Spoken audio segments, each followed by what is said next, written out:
My guest at this time is Andy Roth. He is the vice president at the Club for Growth. Many folks are aware of the Club for Growth due to the activism that they engage in, especially during primary season, but also sometimes for candidates in the general election. We want to get Andy's thoughts on which candidates have them most excited and perhaps most concerned, and what issues seem to be most prominent in this year's midterm election season now that we're just 2 months away from Election Day. And Andy, thanks so much for being with us. Hi, thanks for having me. Well, many years, particularly when the economy is not good, the percentage of Americans mentioning economic issues as the nation's most important problem are quite prominent. The Gallup poll shows that around the time of the financial crisis shortly after 2008, 86% thought that. Now, of course, folks are less than 20%. The economy is pretty good. But as a result, when things are good, people aren't focused as much and they look at other issues. So the big legislative accomplishment for Congress over the past couple of years has been the tax cut bill. Do you think that's translating, though, into re-election for those who supported it? Well, I do think so, but it is getting cloudy or confused with a couple of other issues. One is the Trump tariffs are dampening the economy in very localized ways in various districts and states, and I think that's harming Republican chances. Then you've got other issues like health care. You've got the regulations. You've got the Supreme Court nomination right now. You've got immigration. You've got all sorts of things. And as I think Tip O'Neill once said, politics is local. And so each district, each state is fighting their own basket of issues. But those are the things that are driving each one of these races. Let's briefly dig into a couple of the things you just mentioned there. First of all, how much do you think the tariffs are dampening the economic growth coming out of the tax cut bill? Actually, the thing is, it's a big question mark, right? Trade wars start off as mere saber rattling, but then it could get really nasty if, the egos get involved and the tariffs start to ratchet up. And that's a big question mark. And you see the stock market right now kind of ho-humming it because they think that it will get resolved. But something could happen before Election Day that could make things much, much worse. Our hope is that, the president can seal these deals with Mexico and Canada and China and, wipe the desk clean of all of these tariffs and go into November with a roaring economy. We're kind of seeing that, but not. We don't have a full, clear picture. And finally, on the health care front, how much is it hurting conservative candidates that the Republican majorities in the House and Senate couldn't get something across the finish line to make the health care marketplace much more in line with the free market? Well, I think a lot of people have witnessed for a few years now that the Republican Party is fractured and that they were unable to pass Obamacare repeal. It's interesting, though, you're starting to see a fractured Democrat Party where you have these new progressive candidates beating incumbent Democrats by moving to the radical left of the incumbent on issues like health care. They are advocating government-run health care or Medicare for all. And so the Democrats are making that an issue.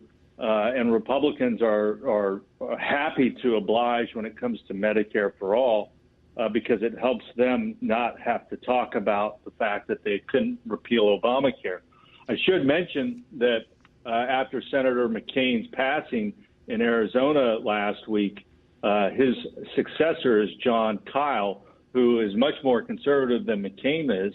And Kyle could provide that necessary extra vote to repeal Obamacare if Republicans had the fortitude to bring that issue up again before the elections. My guess is that they won't, but that they could signal that they will do that next cycle if they get enough votes or if they win enough seats in November. We're speaking with Andy Roth, Vice President at the Club for Growth. And Andy, let's get into the work that the Club for Growth does now. What are the criteria that you look for in determining whether or not the Club for Growth is going to get behind a particular candidate? Well, as our name implies, we're all about economic growth. We believe in lower taxes, limited government, less regulation, freer trade. We believe in entitlement reform, school choice, tort reform, all of the hallmarks of limited government. And when we make endorsements through the Club for Growth PAC, we look for candidates who espouse those views. And, back in the day, I think a lot of people thought that that's what Republicans stood for.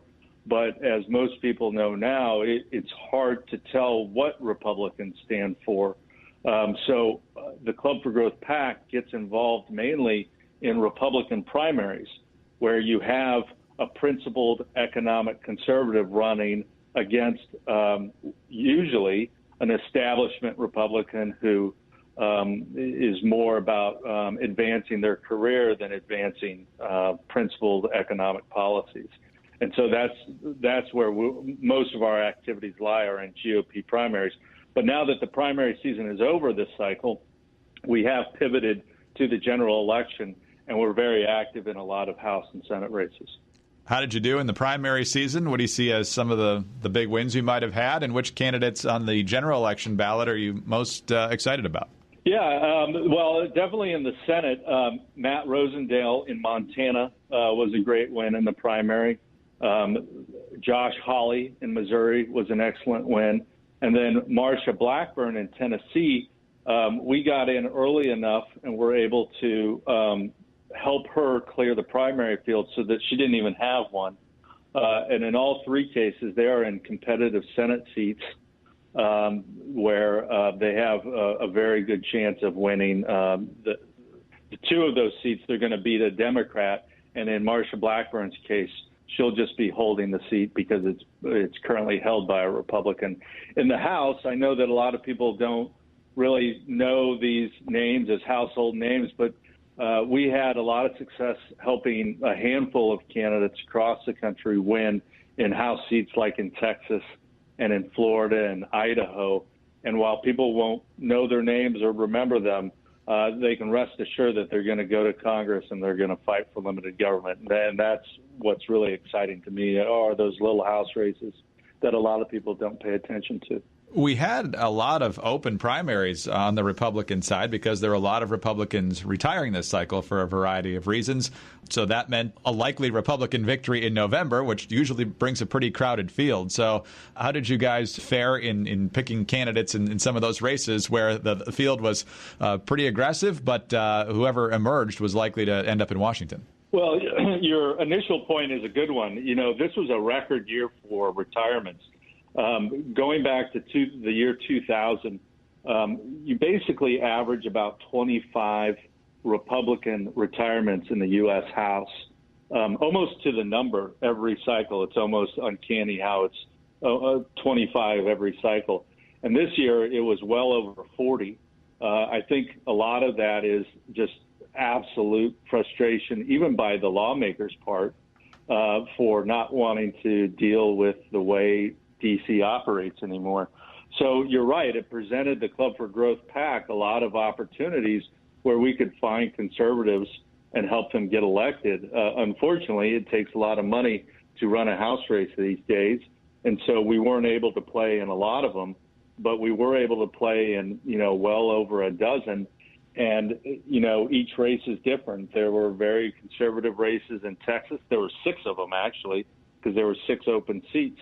There was one in Florida and Idaho and Tennessee, and we were very successful in a lot of them.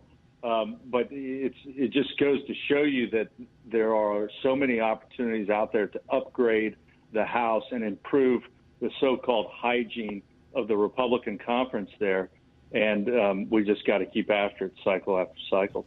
Last question for you, Andy. Obviously, when one party controls certainly the White House, and in this case, both houses of Congress, too, the party out of power usually has a pretty good midterm. But you mentioned earlier that the Democrats are not just standing in opposition to the president, which they're most certainly doing, but they're also moving consistently farther to the left, whether it's Medicare for all in terms of universal health care, single payer, so forth, and some other issues that border on socialism if they don't cross the line. So how do you expect those two to collide in November? The history of the out-of-power party doing well, and then the increasing divide here in terms of ideology.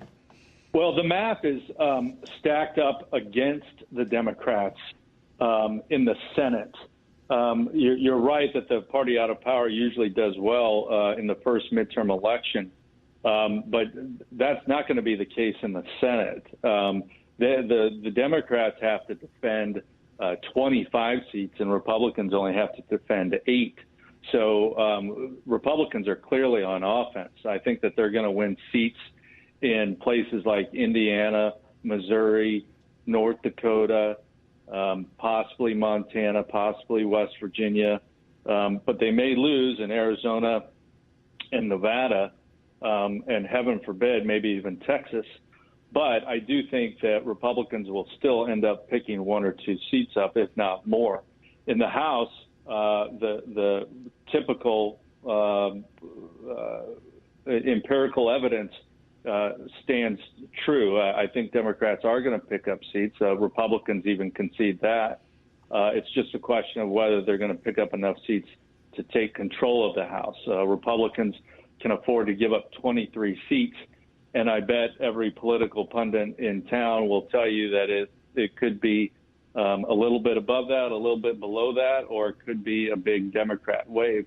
We just don't know. And I think the big question mark is, are the Trump Republicans who showed up in waves for Trump in 2016, are they going to show up again, even though they're not registering in all of the polling that's being done in these House races? Well, it was an issue for President Obama as well. Could he get the same people to the polls in the midterms? The answer for Obama was a clear no. We'll see what the answer is for Trump here in a couple of months. Andy, thanks so much for being with us. Hey, thanks for having me. Take care. You too. Andy Roth is Vice President at the Club for Growth. I'm Greg Columbus reporting for Radio America.